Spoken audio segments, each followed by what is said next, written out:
नमस्कार मंडळी, मी सुतीक्ष्ण तोटे आपल्या सर्वांचे आपल्या एकर बाय एकर या यूट्यूब चॅनलवरती स्वागत करतो।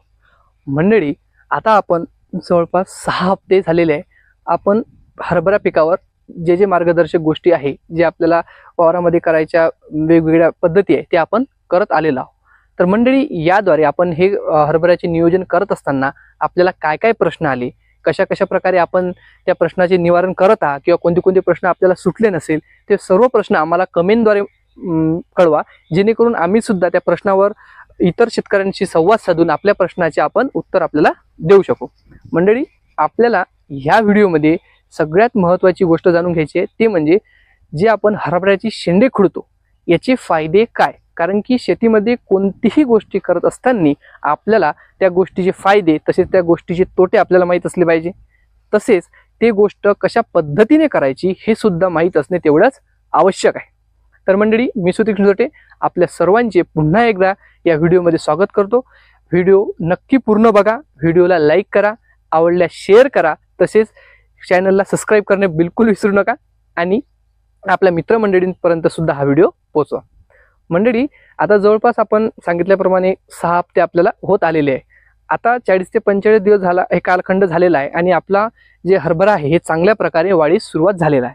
परंतु जर आपली जमीन जर भारी असेल, म्हणजे चांगली जमीन जर असेल, चांगली सिंचन पद्धती जर असेल, चांगली हरभऱ्याची सोय जर असेल, त्यावेळेस हरभरा आपला खूप झपाट्याने वाढण्यास सुरुवात करते आणि त्यावेळेस आपल्याला निपिंग किंवा टॉपिंग म्हणजे शेंडा खुडणी करणे खूप आवश्यक असते।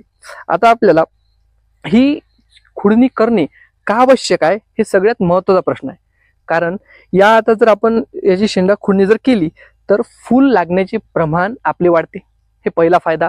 दुसरा फायदा आपला जो होतो तो घाट्यांच्या संख्येत सुद्धा वाढ होते। तिसरा फायदा म्हणजे घाट्यांचा आकार वाढतो। चौथा, बुरशीजन्य रोगाचे जे येण्याचे प्रमाण आहे आपल्या हरभऱ्यावरती ते सुद्धा कमी होण्यास सुरुवात होते।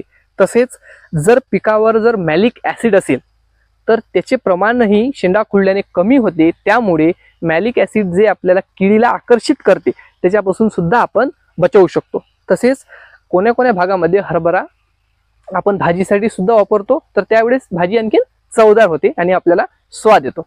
तर इत्यादी फायदे असल्यामुळे आपल्याला हरभऱ्याची शेंडे खुडणी करणे खूप आवश्यक आहे। आता शेंडे खुडणी आपण 2 पद्धतीने करू शकतो। एक पारंपरिक पद्धतीने एक शेंडा खुडणी यंत्र आहे त्याने पण करू शकतो आणि केमिकलने सुद्धा करू शकतो। जर केमिकलने करायची जर असेल तर आपल्याला टिबा नावाचे एक केमिकलचं कंटेंट येते, ते आपल्याला आपण आपल्या वावरामध्ये वापरू शकतो। तर टिबा जे आहे म्हणजे ट्राय आयोडोबेन्झाइक ॲसिड, याचा आपल्याला 75 ppm ची आपल्याला आपल्या शेतामध्ये फवारणी करायची आहे, ज्यामुळे आपण शेंडे खुडणी करू शकतो। परंतु पारंपरिक पद्धतीने केलेली शेंडा खुडणी हे कदापिही केमिकलपेक्षा चांगलीच असणार आहे। तर मंडळी, या व्हिडिओमध्ये एवढेच। आपल्याला शेंडा खुडणी व्हिडिओ कसा वाटला, अधिक बाकीचे व्हिडिओ आहे तुम्हाला तुमच्या उजव्या साईडला जे बटन दिसत आहे तिथं ते येणारच आहे, ते व्हिडिओ पूर्ण बघू शकता। तसेच आपण जे आतापर्यंत हरभरावर केलेले व्हिडिओ आहे ते सुद्धा तुम्ही बघू शकता। मंडळी, या व्हिडिओमध्ये एवढेच। पुन्हा आपण हरभऱ्यावर वेगवेगळी माहिती घेऊन येऊया। त्यापूर्वी तुम्ही व्हिडिओला लाईक करा, शेअर करा आणि सबस्क्राईब करा। धन्यवाद।